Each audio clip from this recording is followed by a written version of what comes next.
Bonjour tout le monde et bienvenue à ce nouvel épisode de Off-World. Vraiment content d'être avec vous, surtout après ce petit break de 2 semaines. Donc pour les gens qui écoutent en audio, petit recap, j'ai changé d'emploi dans les 2 dernières semaines. Donc pendant la transition, je travaillais aux deux endroits.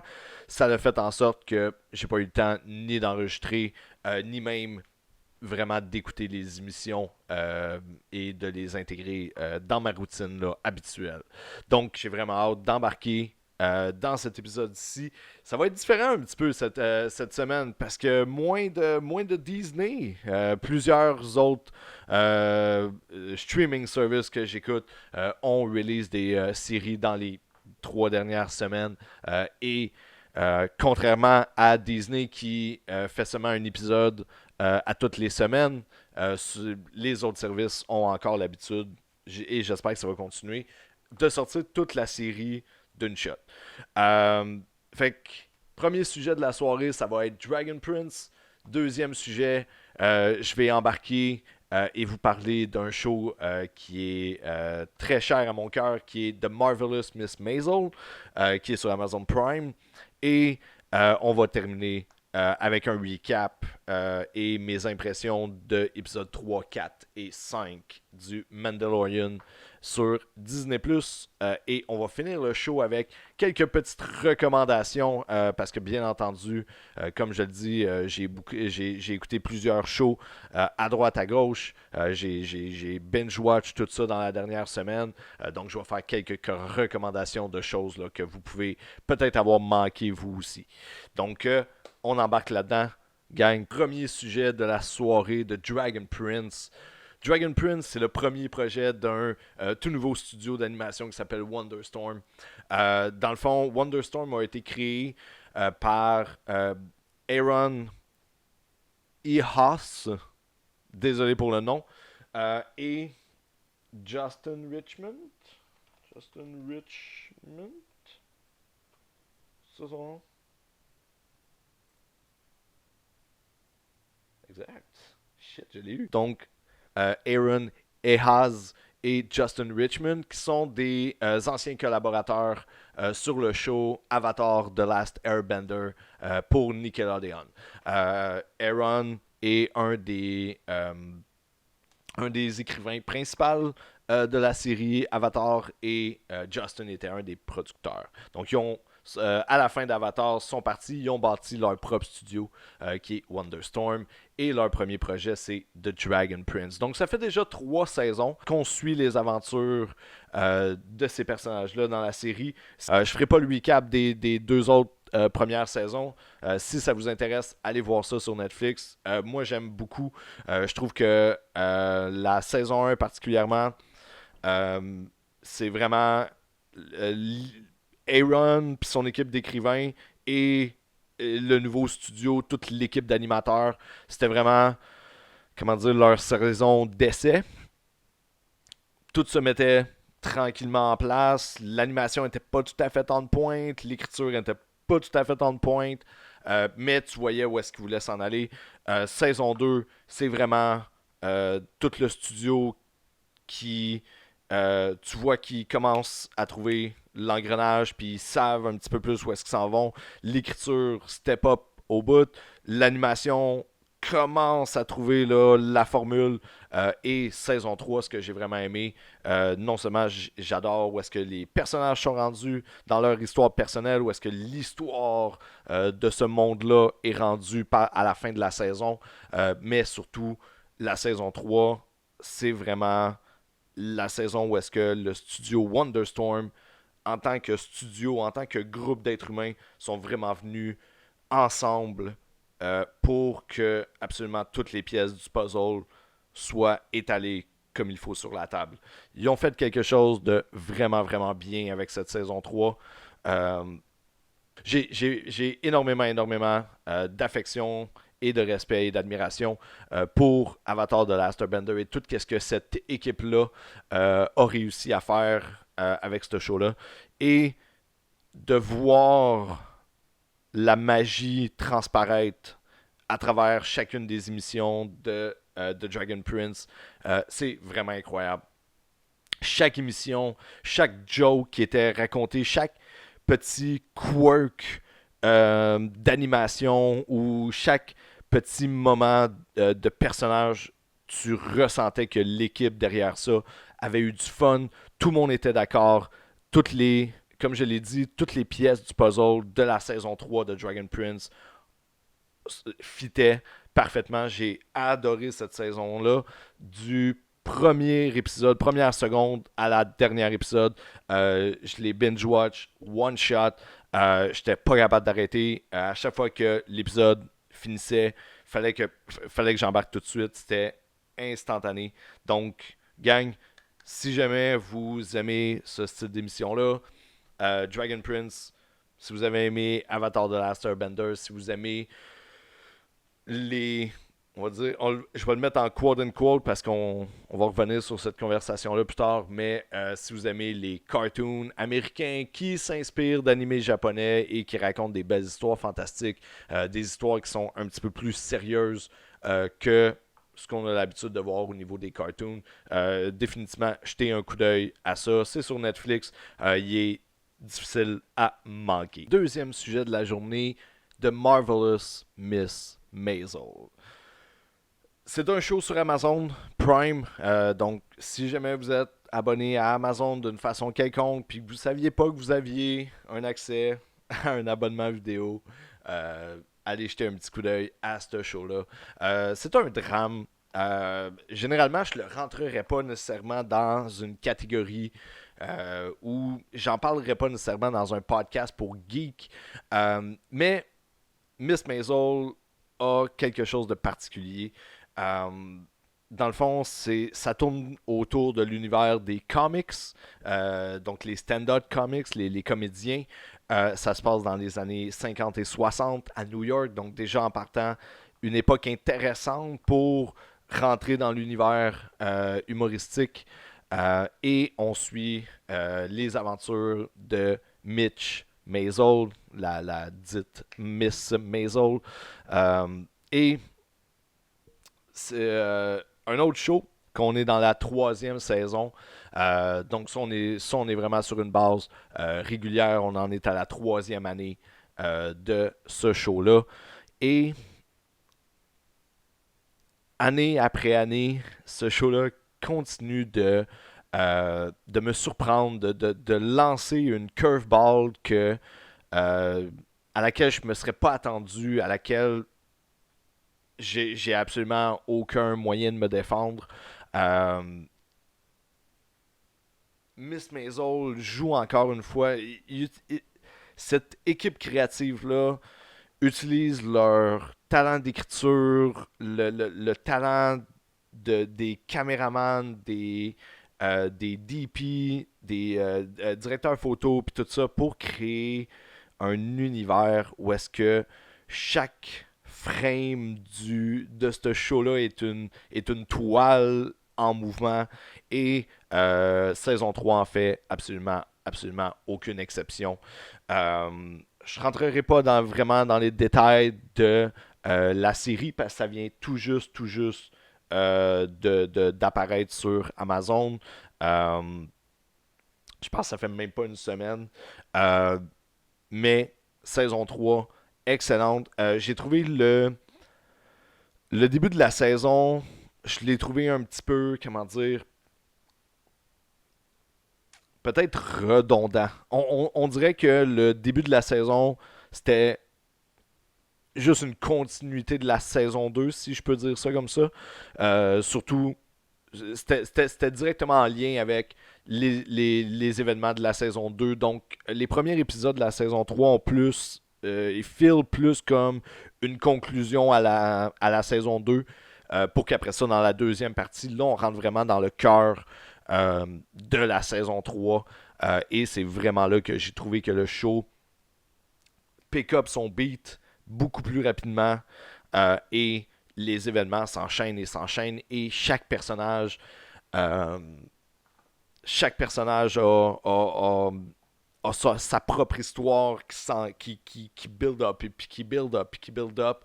Euh, et cette fois-ci, contrairement aux précédentes saisons, en tout cas, du moins selon mon feeling, on a la fin de saison la plus choquante et surprenante so far dans la série. Donc j'ai vraiment hâte de voir euh, où est-ce que ça va aller. Malheureusement, je vais devoir attendre jusqu'à l'année prochaine pour le savoir.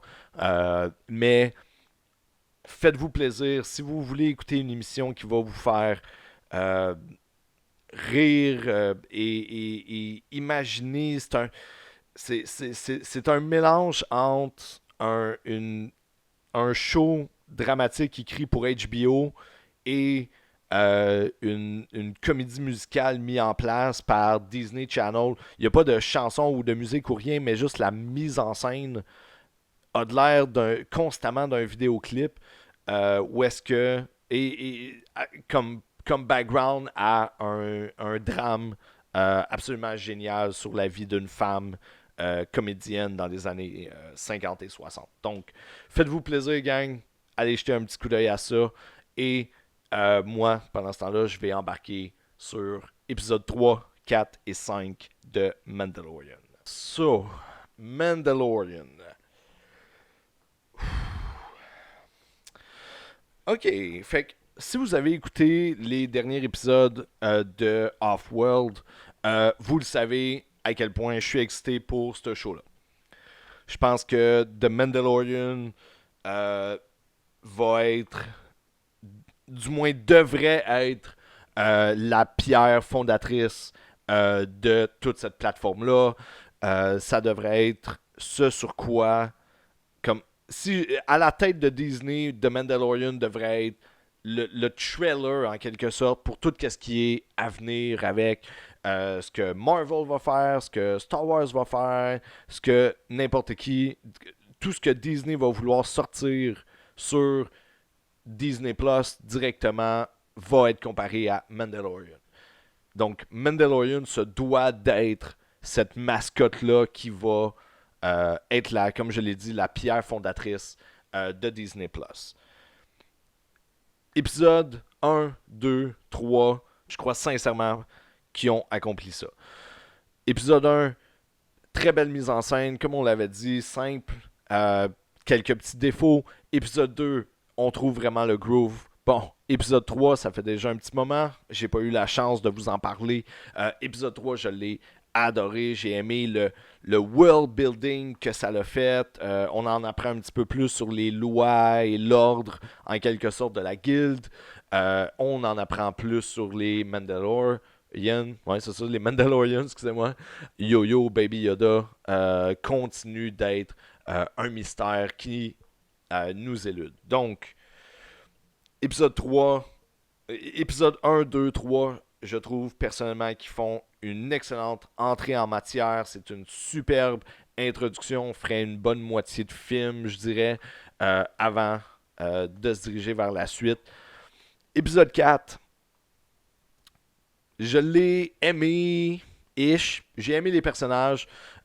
J'ai aimé, malgré le talent mitigé d'actrice de cette femme-là, j'ai aimé le personnage comme tel. J'ai aimé que ça soit une ancienne trooper de la rébellion, blablabla. Bla, bla, bla. J'ai aimé le concept général de l'histoire. J'ai trouvé l'épisode un peu slow, un peu trop prévisible, trop facile. Okay? C'est une histoire classique qu'on a vue 150 fois avec des westerns puis des films de samouraï et tout ça.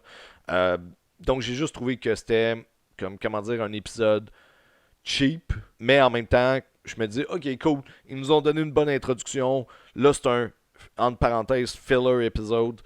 Cool, on va revenir dans le prochain épisode, puis là l'histoire va réembarquer, puis genre ok on continue notre quête et on va aller chercher des réponses. Eh, épisode 5 était, selon moi, pire encore que épisode 4. Euh, tout était comme. J'ai pas d'éducation en cinéma ou en scriptage ou quoi que ce soit. Euh, fait que mon opinion là-dessus, elle peut pas mal être inutile si on veut, mais je sais pas pourquoi, chaque scène, puis pourtant, on est supposé être sur une planète qu'on connaît, on est dans une ville qu'on connaît bien, on s'en va dans un bar qu'on connaît extrêmement bien, malgré que j'aime les choix qu'ils ont pris pour chacune des situations. C'était cool de voir la ville avec quasiment personne dedans, voir le bar vide, voir que c'est un droïde qui est derrière le bar. Euh, il y avait plein d'éléments qui étaient vraiment, vraiment cool, puis vraiment bien pensé. Le fait que il fait réparer son hangar dans le hangar où est-ce que le Faucon Millennium y était. Tout ça est cool. Tout ça est superbe. Alright, bon, c'est les 10 premières minutes, même pas, c'est les 5 premières minutes de l'épisode. Puis après ça, on a 25 minutes de... À partir du moment où est-ce qu'il rencontre l'autre Bounty Hunter, il n'y a aucun moment que l'épisode accrochait mon attention.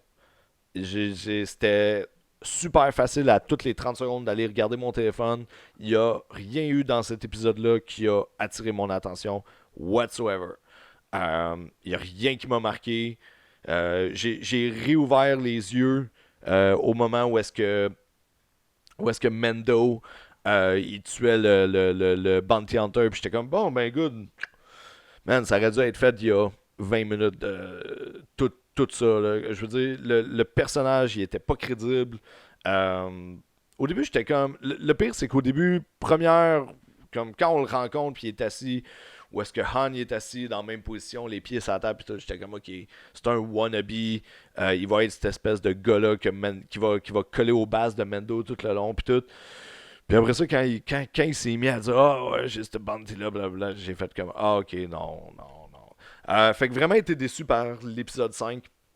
Donc, ce que j'espère pour The Mandalorian, c'est vraiment que prochain épisode, on réembarque dans l'histoire, que j'aimerais savoir des réponses à savoir qu'est-ce qui va se passer avec Baby Yoda, qui le cherche, pourquoi on le cherche, qu'est-ce que cette petite bébite-là peut accomplir et est-ce que euh, l'univers, est-ce qu'on va s'étendre un petit peu plus sur l'univers des Mandalorian et pas juste lui. Donc, j'ai bien hâte de voir si Disney vont remonter la côte avec ça.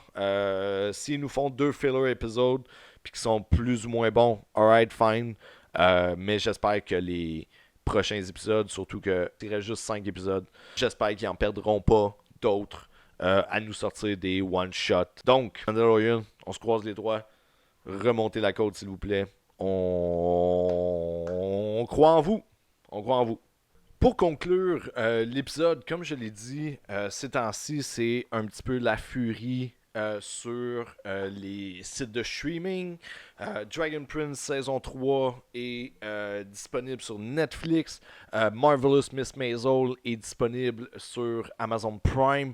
Il y a Witcher qui va commencer dans vraiment pas long. Il en reste plus long.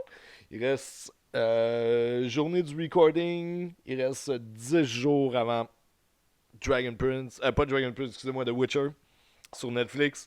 Ben hâte pour ça. Si vous aimez les événements internationaux et l'humour, Netflix Patriot Act en est à son 5e chapitre et c'est le chapitre qui va dans le fond conclure l'année de Patriot Act. Donc, allez voir Patriot Act sur Netflix. Mes recommandations. Si je peux faire quelques recommandations sur Disney+, si vous n'avez pas encore été le voir, je pense que j'en ai parlé dans les autres épisodes, mais je vais le répéter. La série The Imagineering sur Disney+, dans le fond, il repasse à travers l'histoire de Disney vue par les différents présidents, mais ça tourne tout autour, dans le fond, de la création des parcs d'attractions. Donc, on va en arrière de l'histoire de comment Disneyland est venu à être, comment Disney World est apparu, comment Disney Tokyo, Paris, Chine, Hong Kong, tout ça est apparu, comment ça a été construit, toute l'expérience. Donc c'est des documentaires à toutes les semaines, il y a un nouvel épisode. Le dernier épisode, c'était. On commençait dans le fond les débuts de Bob Iger. Donc le prochain épisode va nous amener. euh, je pense que le prochain épisode ou l'autre d'après va nous amener dans le fond au reveal de Star Wars Galaxy Edge et tout ça. Donc bien intéressant. Moi j'adore ce documentaire-là. Et sorti cette semaine, il y a eu Disney. C'est des short stories, mais c'est A Day à Disney. Et ils vont. C'est des courts épisodes, ça dure entre 7 et 10 minutes. Et ils vont dans la journée d'un employé de Disney. On voit une vétérinaire qui travaille à Animal Kingdom. Vous avez un des plus anciens animateurs encore à Disney qui a travaillé pendant la renaissance de Disney. C'est le créateur, à vrai dire, ce monsieur-là, c'est le créateur du génie de Aladdin. Donc, plein de petites short stories comme ça, comme je dis. C'est des sweet bites, c'est des petits 10 minutes, puis tu t'en vas voir ces gens-là. Et c'est vraiment cool parce que ce show-là est fait du point de vue de Bob Iger. Donc, c'est Bob Iger qui va poser des questions, là, qui est derrière la caméra quand les employés répondent aux questions et tout ça. Donc, ça, c'est vraiment cool. Je trouve ça vraiment, vraiment intéressant. Pour fans d'anime, j'espère que vous êtes en train de suivre la saison 4 de My Hero Academia. En ce moment, je trippe bien raide sur la nouvelle saison. C'est le seul petit plaisir malin que peu importe à quel point je suis débordé, à tous les samedis, je ne manque pas mon épisode de My Hero Academia. La saison 4, elle me hook complètement à chaque épisode. Je finis l'épisode en tremblant. J'ai juste hâte de voir le prochain. J'ai vraiment hâte de vous en parler aussitôt que la saison 4 finit de My Hero Academia. C'est sûr que je vais en dédier un épisode. Gang, merci beaucoup d'avoir été avec moi. C'était mes recommandations. Allez jeter un petit coup d'œil à tout ça. Si vous aimez ce qu'on fait ici à Simple Tale Studio, like, subscribe. Venez voir notre SoundCloud si vous aimez ce qu'on fait en audio. Et manquez pas nos vidéos sur YouTube. Donc, gang, mon nom c'est Alex et on se revoit dans le prochain épisode. Ciao, guys.